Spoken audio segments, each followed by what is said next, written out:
Bueno, continuando con el tema 8, procesos exógenos y rocas sedimentarias, estábamos con el grupo de rocas epiclásticas y en este video veremos el tema de estructuras. Las estructuras sedimentarias son rasgos que se forman durante el proceso de sedimentación o ligeramente después de él y brindan valiosa información sobre las condiciones ambientales y los procesos físicos, químicos y biológicos que actuaron en los ambientes de acumulación.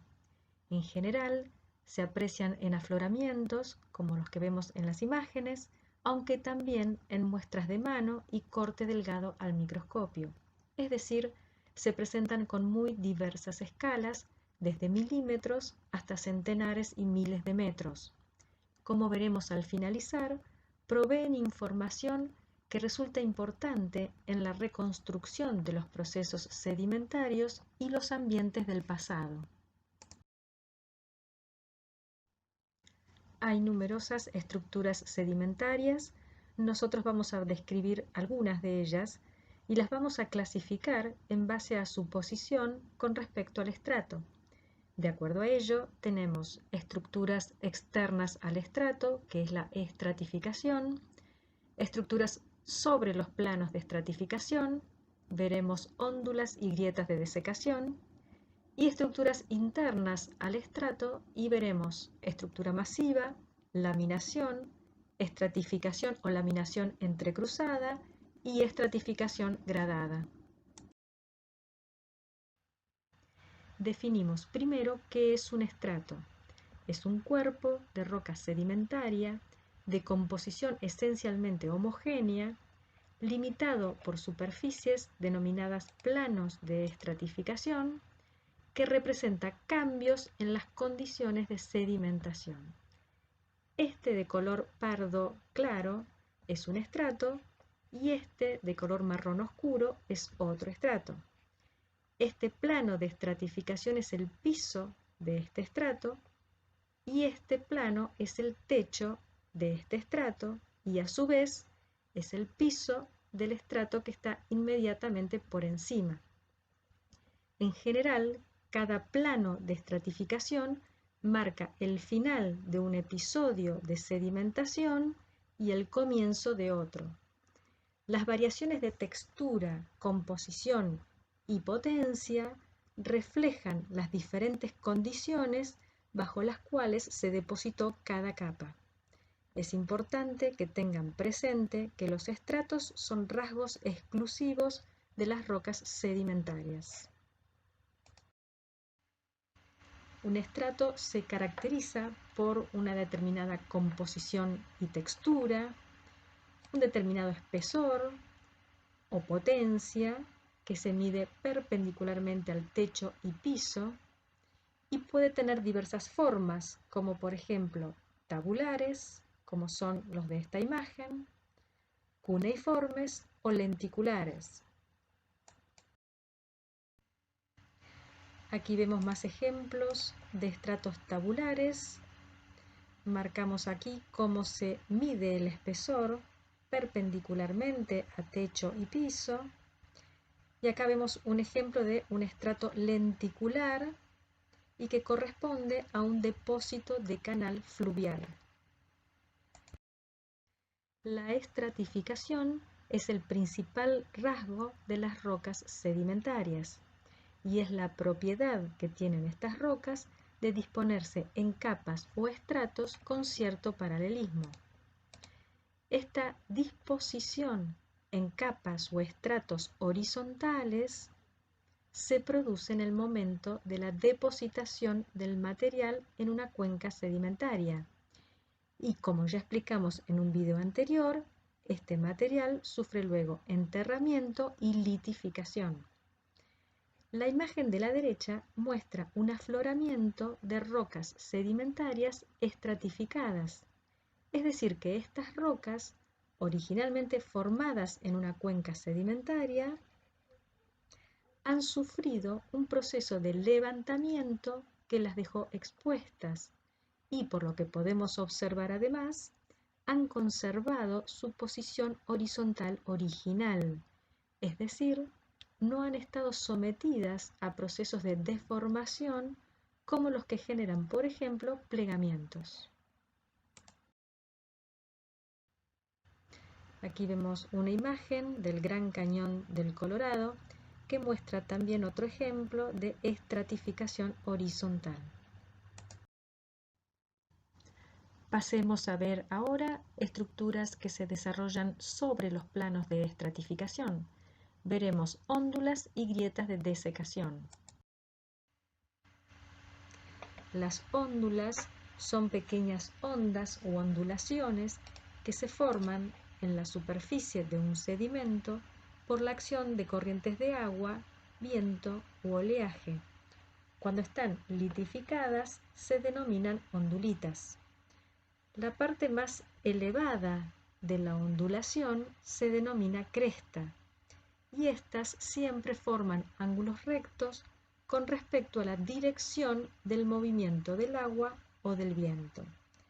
Hablo de dirección y no de sentido, es decir, el movimiento del agua o del viento pudo haber sido de izquierda a derecha o de derecha a izquierda. Aquí tenemos vistas en perfil. Existen dos tipos de hóndulas: las simétricas, en las cuales las dos caras a ambos lados de la cresta tienen pendientes iguales, y las asimétricas, que son aquellas que tienen distintas pendientes, una más suave y la otra más pronunciada. Las hóndulas simétricas son originadas por oleaje, es decir, un movimiento de agua de oscilación. En este caso, las crestas solo indicarán la dirección del movimiento del agua. El agua va y viene en esta dirección perpendicular a las crestas. Las hóndulas asimétricas, en cambio, son formadas por corrientes de agua o el viento y permiten deducir, además de la dirección, el sentido de la corriente. En este ejemplo, la corriente se desplazaría de izquierda a derecha. Otro análisis es el de las formas de las crestas. Vistas en planta, estas muestran una gran variedad de formas. Algunas son de crestas continuas, entre las cuales hay desde rectas a sinuosas, y otras son de crestas discontinuas, también de formas muy variadas. Estas diferentes formas dependen de la velocidad de la corriente. Cuando ésta es lenta, las crestas son rectas. Al aumentar la velocidad de corriente, pasarán a ser sinuosas, y a mayor velocidad aún serán discontinuas. Aquí vemos algunos ejemplos de ondulitas, es decir, que están litificadas, y hóndulas de crestas rectas. Ejemplos de hóndulas de crestas discontinuas, en particular se llaman linguoides. Hóndulas de olas, es decir, son simétricas y estas en particular son de crestas rectas. Y hóndulas eólicas. Otras estructuras que se forman sobre los planos de estratificación son las grietas de desecación. Estas estructuras se forman normalmente en ambientes lagunares o llanuras de inundación de ríos, que estas son las zonas a los lados del canal que son inundadas cuando se produce una crecida. Los sedimentos son de grano muy fino, arcillosos. Estos sedimentos, al ser cubiertos con agua, se hidratan y se expanden. Cuando el agua se retira, ésta se evapora, los sedimentos se secan y se contraen, generándose un sistema de grietas que divide a la superficie en áreas poligonales. Es decir, que estas estructuras constituyen evidencias de materiales que han sido depositados en un cuerpo de agua o sometidos a alguna humectación y que han sufrido luego exposición subaérea y consecuente desecación. Estos son ejemplos de grietas de desecación actuales en sedimentos y estas en rocas. Estas grietas, luego de formarse en los sedimentos, se rellenaron con material, en este caso arena. Estas son grietas que se rellenaron con arena y luego fueron litificados, conservándose así en el registro geológico. Veamos ahora las estructuras internas al estrato y vamos a describir la estructura masiva, la laminación, estratificación entrecruzada y estratificación gradada. Se dice que un estrato tiene estructura masiva cuando no muestra ninguna estructura interna, ninguna heterogeneidad. Puede presentarse en areniscas, fangolitas o también en depósitos de alta viscosidad donde se observa una mezcla de granos dispuestos caóticamente.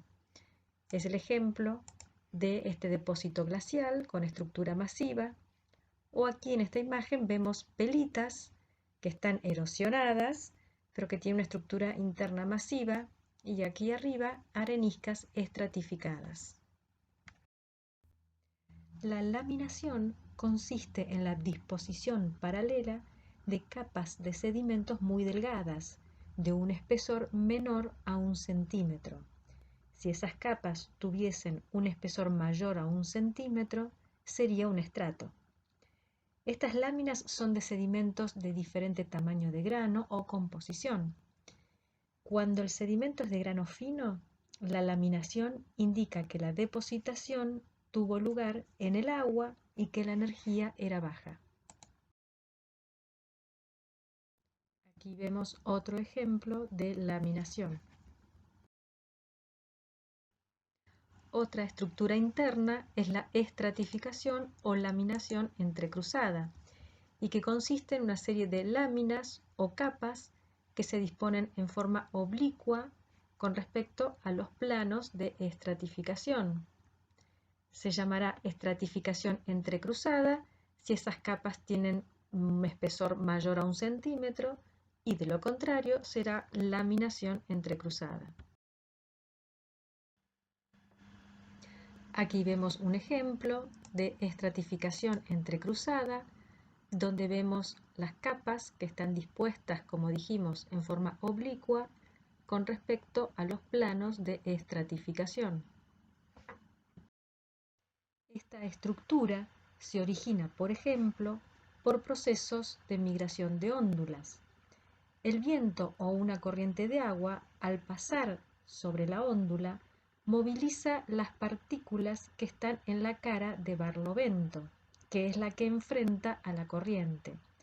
Estas partículas, que son tamaño arena, van desplazándose por saltación, trepan hasta la cresta y desde allí caen deslizándose sobre la cara de sotavento, formando las capas frontales.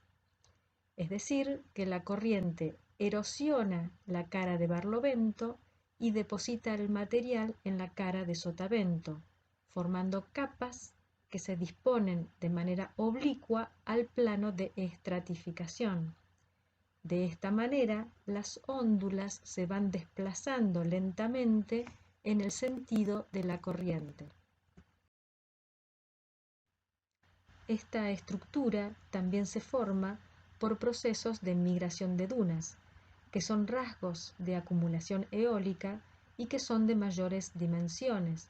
Pueden tener desde 1 metro hasta más de 100 metros de altura.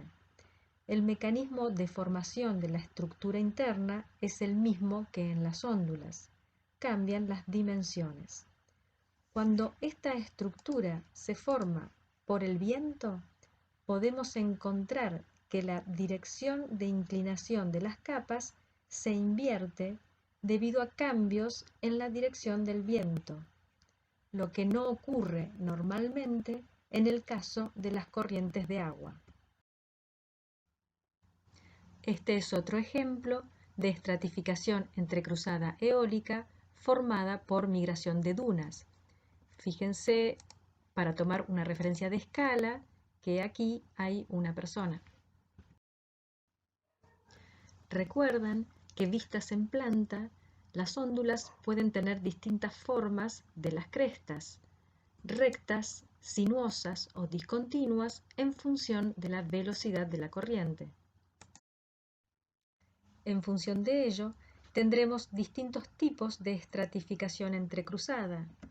La estratificación entrecruzada tabular planar, que se forma por migración de óndulas de crestas rectas, y la estratificación entrecruzada en artesa, que se forma por migración de óndulas de cresta sinuosa o discontinua. Este es un ejemplo de estratificación entrecruzada tabular planar. Esta es una laminación entrecruzada tabular planar.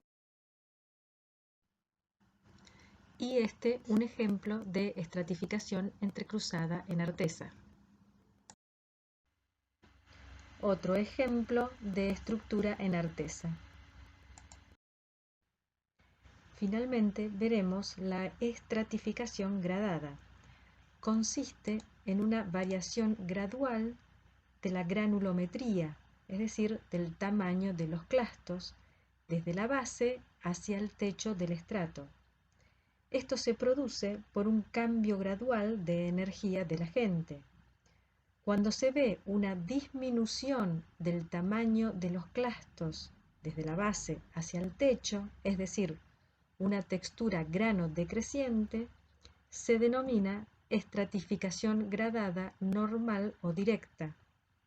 Esto sucede, por ejemplo, si una corriente se desacelera gradualmente.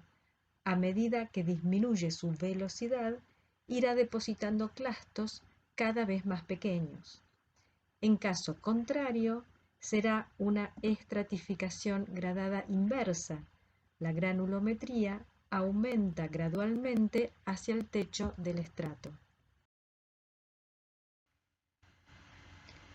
Aquí tenemos un ejemplo de una estratificación gradada normal, es decir, una disminución gradual de la granulometría hacia el techo del estrato.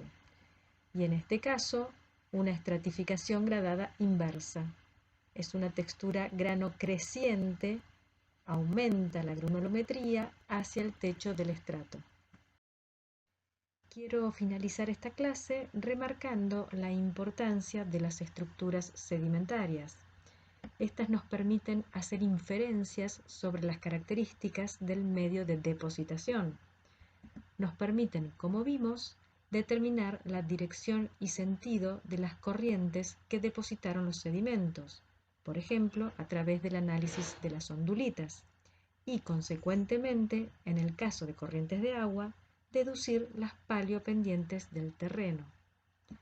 También, a través de las estructuras, se analizan las condiciones de flujo, es decir, la energía del medio y las variaciones que pueden haber existido. Por ejemplo, sedimentos finos con laminación paralela nos indica una acumulación en un ambiente de baja energía, como puede ser el fondo de un lago.